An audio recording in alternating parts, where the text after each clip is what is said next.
Hello everyone. आज हम बात करते हैं जनरल इंजीनियरिंग के एक नए टॉपिक के बारे में, सीमेंट कंक्रीट। तो सीमेंट कंक्रीट सीमेंट महीन मिलावा, मोटा मिलावा तथा पानी को निश्चित अनुपात में मिलाकर के तैयार किया जाता है। इस मिश्रण को उचित फॉर्मवर्क या स्थान पर बिछाकर, कूटकर तथा उपयुक्त समय तक तराई करने से यह पत्थर जैसा कठोर हो जाता है। ठीक है, इसमें यानी कि 4 चीज़ें हैं। एक सीमेंट है, महीन मिलावा है, मोटा मिलावा है तथा पानी है। अब बारी बारी से हम बात करेंगे इन सभी के बारे में। तो सीमेंट के बारे में आप लास्ट लेक्चर में देख चुके हैं, सीमेंट क्या होता है, कैसे बनाया जाता है। अब महीन मिलावे की बात करते हैं। महीन मिलावा कहाँ से आता है? महीन मिलावा जो है नदी, नालों, खानों से प्राप्त किया जाता है। इसमें मिट्टी की मात्रा या सिल्ट की मात्रा भी अधिक हो सकती है। जब ये अधिक हो तब इसे धो करके यूज किया जाता है। अच्छा, आप महीन मिलावे को परिभाषित कैसे करेंगे, डिफाइन कैसे करेंगे? तो 4.75 mm की आप सीव लीजिए, उससे होकर के आप अपने एग्रीगेट को पास कराइए। अगर 90% पार्टिकल उसके पास हो जाते हैं तो वो जो होगा वो महीन मिलावा होगा।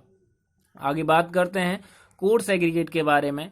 तो 4.75 mm की मानक चलनी से छानने पर उसका 90% से अधिक भाग अगर चलनी पर रुक जाता है तब यह मोटा मिलावा कहलाता है। ठीक है, अब मोटे मिलावे के लिए 25 सेंटीमीटर माप तक का मिलावा डैम बनाने में यूज किया जाता है। जनरली आप रीइंफोर्स कंक्रीट का काम कर रहे हैं तो उसमें 63 से लेकर के 100 mm साइज तक का मोटा मिलावा यूज किया जाता है। ठीक है, और आरसीसी कार्यों में 25 mm तक का मिलावा यूज किया जाता है। ठीक है, आगे बात करते हैं पानी की। तो पानी आपको जब आप मिक्स बनाते हैं तो उसमें ऑयली नहीं होना चाहिए, तेल रहित होना चाहिए। उसकी जो पीएच वैल्यू है वो 6 से 8 की रेंज में होनी चाहिए। इसमें लोहा व अन्य हानिकारक तत्व नहीं होने चाहिए। ये सब क्राइटेरिया हैं कि पानी जो पीने योग्य होता है वही पानी जो है आपका सीमेंट कंक्रीट बनाने के लिए जनरली यूज किया जाता है। ठीक है, तो ये आपके कंक्रीट में जो भी इंग्रेडिएंट्स सीमेंट कंक्रीट में इस्तेमाल होते हैं उनके बारे में है। आगे बात करते हैं वाटर सीमेंट रेशियो की। ये बड़ा इंटरेस्टिंग टॉपिक है, वाटर सीमेंट रेशियो। इसमें होता क्या है कि पहले ये प्रथा थी कि आप मसाले में जितना सीमेंट ज़्यादा मिलाएंगे उसकी स्ट्रेंथ उतनी ही ज़्यादा होगी। लेकिन एक इंजीनियर हुए डॉक्टर अब्राहम, उन्होंने यह सिद्ध किया कि सीमेंट की मात्रा तो उसकी सामर्थ्य पे निर्भर करती ही है, लेकिन उसके साथ साथ पानी का बहुत ज़्यादा योगदान होता है किसी भी सीमेंट कंक्रीट की सामर्थ्य में। यानी कि अगर आप पानी की मात्रा कम रखेंगे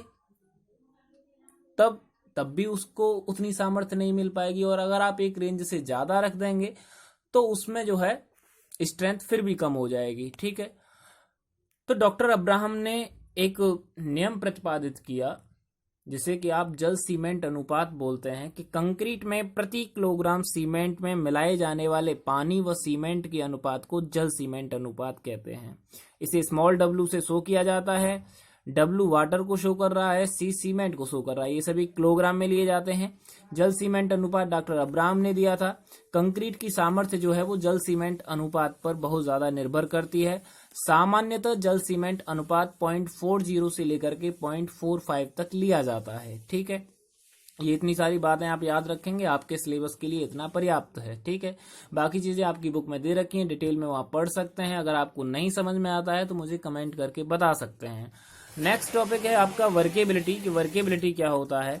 तो इसे हिंदी में सुकार्यता बोलते हैं। सुकार्यता कंक्रीट का वह गुण होता है जिसके द्वारा कंक्रीट को जिस स्थान पे आप डाल रहे हैं वहां पे आप सरलता पूर्वक डालकर कुटाई कर सकें। ठीक है, अच्छा, वर्केबिलिटी के लिए बहुत सारी चीज़ों के टेस्ट करने, वर्केबिलिटी के बहुत सारे टेस्ट होते हैं कि किस तरीके से आप उसे, कितना पानी उसमें मिलाएं, हमें कैसी वर्केबिलिटी चाहिए। ठीक है, तो उसके बहुत सारे टेस्ट हैं। आपकी बुक में 2 टेस्ट दे रखे हैं, लेकिन मैंने इसमें 4 टेस्ट आपको नाम बता दिए हैं, बाकी एक को डिफाइन किया हुआ है। ठीक है, तो एक जो टेस्ट है उसे आप बड़े अच्छे से देख लेना।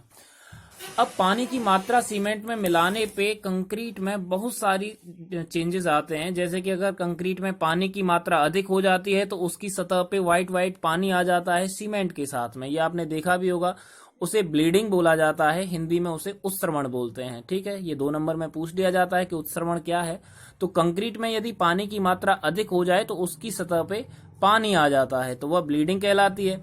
और यदि पानी की मात्रा अगर कम रह जाती है तो मोटा मिलावा जो है वो पूरे मिश्रण से अलग होने लगता है, यानी कि उसका उसके साथ में बॉन्ड नहीं बन पाता, और मोटे मिलावे का कंक्रीट से अलग होना पृथक्करण या फिर सेग्रीगेशन कहलाता है। ठीक है, तो ये दो दो नंबर में पूछ लिए जाते हैं कभी भी, सेग्रीगेशन या पृथक्करण क्या होता है, ब्लीडिंग या उत्सर्वण क्या होता है।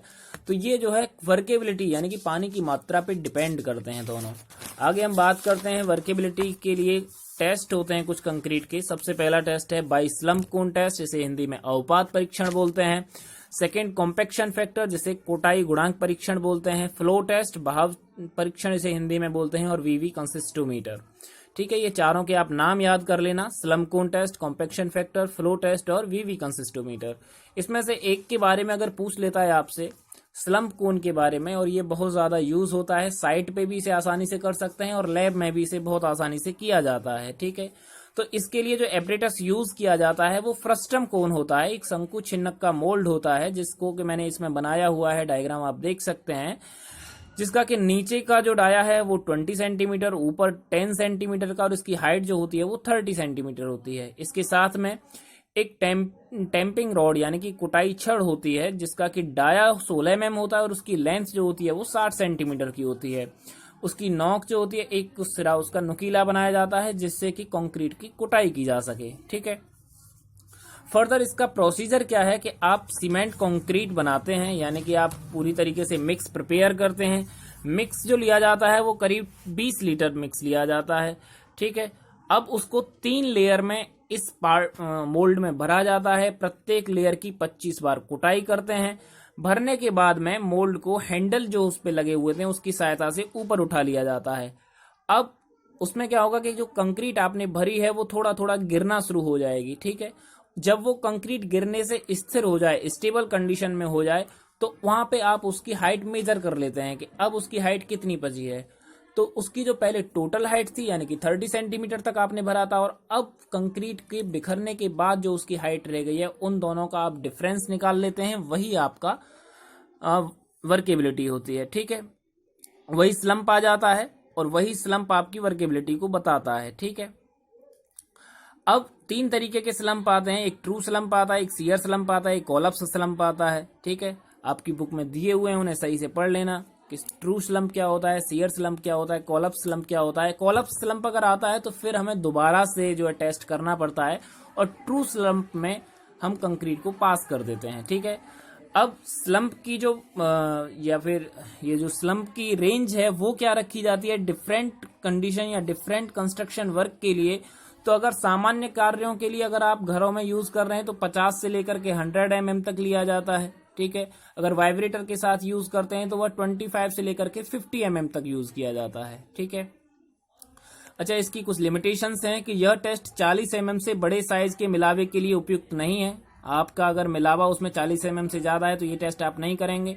दूसरी चीज है कि यदि जल सीमेंट अनुपात 0.8 से कम है तब भी यह उपयुक्त नहीं होता है। यह हमेशा 0.8 से अधिक जल सीमेंट अनुपात वाली कंक्रीट के लिए ही उपयुक्त होता है, क्योंकि 0.8 जल सीमेंट अनुपात वाली से कम वाली के लिए इसकी वैल्यू जो होती है वो 0 आती है। ठीक है, उसके बाद में factor affecting workability of concrete, जो फैक्टर हैं जो वर्केबिलिटी को प्रभावित करते हैं वो साइज ऑफ एग्रीगेट है, क्वांटिटी ऑफ वाटर है, shape of aggregate, grading of aggregate. अच्छा, इसका मतलब समझ लीजिए, साइज ऑफ एग्रीगेट क्या है, यानी कि एग्रीगेट का क्या साइज है। जैसे अभी आपको बताया गया है कि जैसे जैसे बड़ा साइज होता जाता है तो वर्केबिलिटी जो है वो आसान होती जाती है। ठीक है, क्योंकि जो छोटे साइज के पार्टिकल होते हैं उनका सरफेस एरिया ज्यादा होता है और वो पानी बहुत ज्यादा लेते हैं। ठीक है, और बड़े पार्टिकल जो होते हैं वो पानी अपनी सतह पे कम लेते हैं, इसलिए कम पानी की जरूरत पड़ती है, वर्केबिलिटी ज्यादा हो जाती है।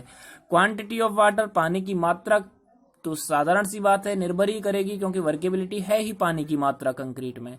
शेप ऑफ एग्रीगेट, यानी कि अगर नुकीले मिलावे होते हैं, अगर आपका नुकीला मिलावा है, एंगुलर है, तो उसके लिए पानी की मात्रा ज्यादा होगी, जबकि राउंडेड जो होते हैं उनके लिए पानी की मात्रा कम होती है। ग्रेडिंग ऑफ एग्रीगेट का मतलब क्या है, ये भी मतलब यह है कि आपने किस तरीके का मिलावा ग्रेड किया है, उसमें किस तरीके से पार्टिकल को लिया है, कि जो छोटे वाले पार्टिकल हैं वो बड़े पार्टिकल के बीच में जो गैप होता है उसे कितनी अच्छी तरीके से भर सकते हैं या नहीं भर सकते हैं, उनका साइज क्या है। तो ये सब चीजें डिपेंड करती हैं, वर्केबिलिटी को प्रभावित करती हैं। ठीक है। इसके आगे जो है फिर आपका एक नया टॉपिक शुरू होगा जिसमें कि आरसीसी के बारे में है, उसको मैं अगली वीडियो में बताऊंगा। और आपको एक बात ये कहनी थी कि आप लोग इस वीडियो को देख नहीं रहे हो या फिर जनरल इंजीनियरिंग पढ़ नहीं रहे हो, ठीक है, तो आप सिविल वाला पोर्शन इस वीडियो से देख करके कंप्लीट कर लीजिए। वीडियो को ज़्यादा से ज़्यादा देखिए, सभी बच्चे देखें, कुल 10-12 बच्चे ही देखते हैं, ठीक है। मैं यहाँ पे मेहनत करता हूँ, आपके लिए नोट्स बनाता हूँ, तो सभी लोग इस वीडियो को ज़रूर देखा करें। Okay, thank you.